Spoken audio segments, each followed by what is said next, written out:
மனித காமத்துக்கும் சூரியனுக்கும் உள்ள இரகசிய தொடர்பு என விவரிக்கும் கோரக்கம். கோரக்க சித்தர் ஒரு மகா ஞானி.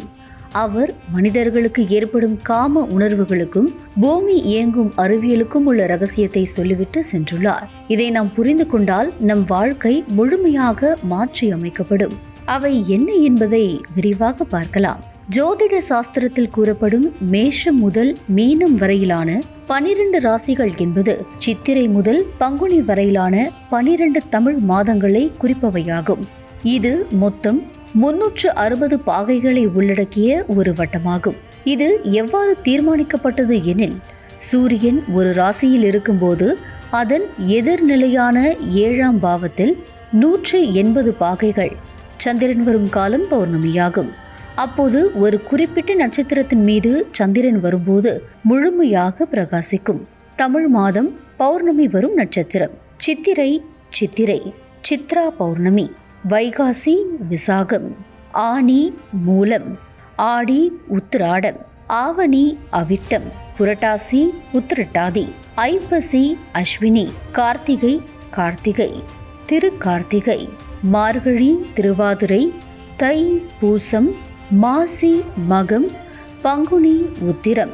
மேற்கண்ட நட்சத்திரத்தன்று ஏற்படும் பௌர்ணமி காலத்தில் பூமியில் கிடைக்கும் சக்தியோ ஏராளம். அத்தகைய அளப்பரிய சக்தியை மனிதன் தன் கட்டுப்பாட்டிற்குள் வைக்க அந்தந்த மாதங்களில் அக்குறிப்பிடப்பட்ட நட்சத்திரங்களின் பெயரில் விரத முறைகளும் விழாக்களும் எடுக்கப்பட்டது. இது தவிர மகர ராசியான தை மாதம் முதல் மிதுன ராசியான ஆனி மாதம் வரை உத்திராயணம் எனவும், கடக ராசியான ஆடி மாதம் முதல் தனுசு ராசியான மார்கழி வரை தட்சிணாயனம் எனவும் குறிப்பிட்டார்கள். காரணம், உத்தராயண காலத்தில் சூரியன் வடக்கு நோக்கியும் தட்சிணாயன காலத்தில் தெற்கு நோக்கியும் பயணிக்கும். இதில் விசேஷம் என்னவெனில், சூரியன் தை மாதத்திலிருந்து ஆணி நோக்கி பயணிக்கும் உத்தராயண காலம் உஷ்ணம் மிகுந்தும், ஆடியிலிருந்து மார்கழி வரை பயணிக்கும் தட்சிணாயன காலம் குளிர்ச்சி மிகுந்து காணப்படும். ஏனெனில் உஷ்ண காலங்களில் சூரியன் பூமிக்கு அருகிலும், குளிர்ச்சியான காலங்களில் சூரியன் பூமியை விட்டு விலகியும் இருக்கும். இதற்கும் உடலில் உண்டாகும் காம எண்ணத்திற்கும் என்ன சம்பந்தம் இருக்கிறது என நினைக்கலாம். நம் ஆத்மாவானது 5 வகை அக்னிகளை கொண்டெழுப்பும் தன்மை கொண்டது. அந்த 5 வகை அக்னிகளே நம் உடலின் வெப்பத்தை சீராக்கி சமநிலையில் வைக்கிறது. அவை போகாக்கினி பசி உணர்வு, மோகாக்கினி மோக உணர்வு, காமாக்கினி காம உணர்வு, தாபாக்கினி ஆசை உணர்வு, ஞானாக்கினி ஞானம். ஆன்மாவின் இந்த வெப்ப சமநிலைக்கும் பூமியில் சூரியனின் பருவகால மாற்றத்திற்கும் என்ன தொடர்பு உள்ளது என்றால், உத்தராயணமான உஷ்ண காலத்தில் நம் உடலின் வெப்பநிலையானது குறைந்தும், தட்சாயனமான குளிர்காலத்தில் உடலில் வெப்பநிலையானது அதிகரித்தும் காணப்படும்.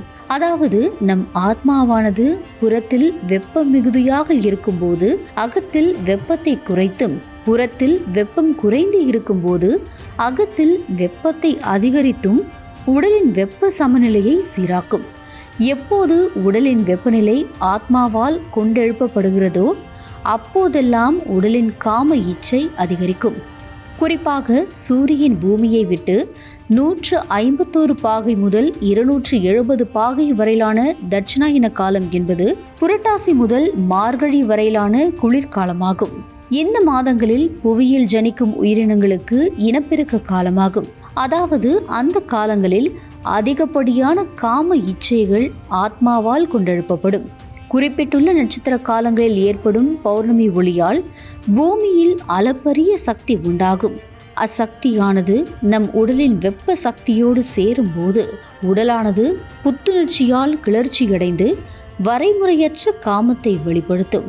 அதனாலேயே புரட்டாசி முதல் மார்கழி வரையிலான குளிர்காலத்தில் அதிகப்படியான விரத முறைகளும் விழாக்களும் இறைவனின் பெயரில் அனுசரிக்கப்படுகிறது.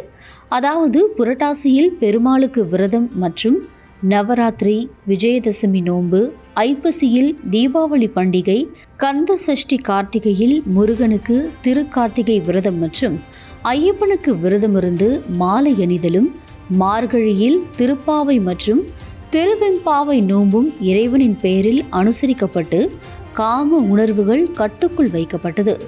இதுவே நம் முன்னோர்கள் வகுத்த அதிவிஞ்ஞான சாஸ்திரமாகும். மேலும் புரட்டாசியானது ஆண்களுக்கும் மார்கழியானது பெண்களுக்கும் உரிதான காலமாகும். அதாவது புரட்டாசியில் ஆணின் உணர்வுகள் வக்கிரமாகவும் மார்கழியில் பெண்ணின் உணர்வுகள் வக்கிரமாகவும், ஐப்பசி மற்றும் கார்த்திகை மாதங்களில் இருவரின் உணர்வுகள் சமநிலையிலும் இருக்கும். அதனாலேயே புரட்டாசி மாதம் ஆண்களின் விரத காலமாகவும் மார்கழி மாதம் பெண்களுக்கு திருப்பாவை நோன்பு காலமாகவும் பிரிக்கப்பட்டது. நம் முன்னோர்கள் சும்மா எதையும் சொல்லவில்லை, அதில் ஆழ்ந்த அறிவியலையும் உதைத்தே சொல்லிவிட்டு சென்றிருக்கிறார்கள். இன்னும் பல ரகசியம் உணரப்படாமலும் வெளிவராமலும் இருக்கின்றன. ஆனால் காலம் கைகூடும்போது அதுவும் வெளிப்படும்.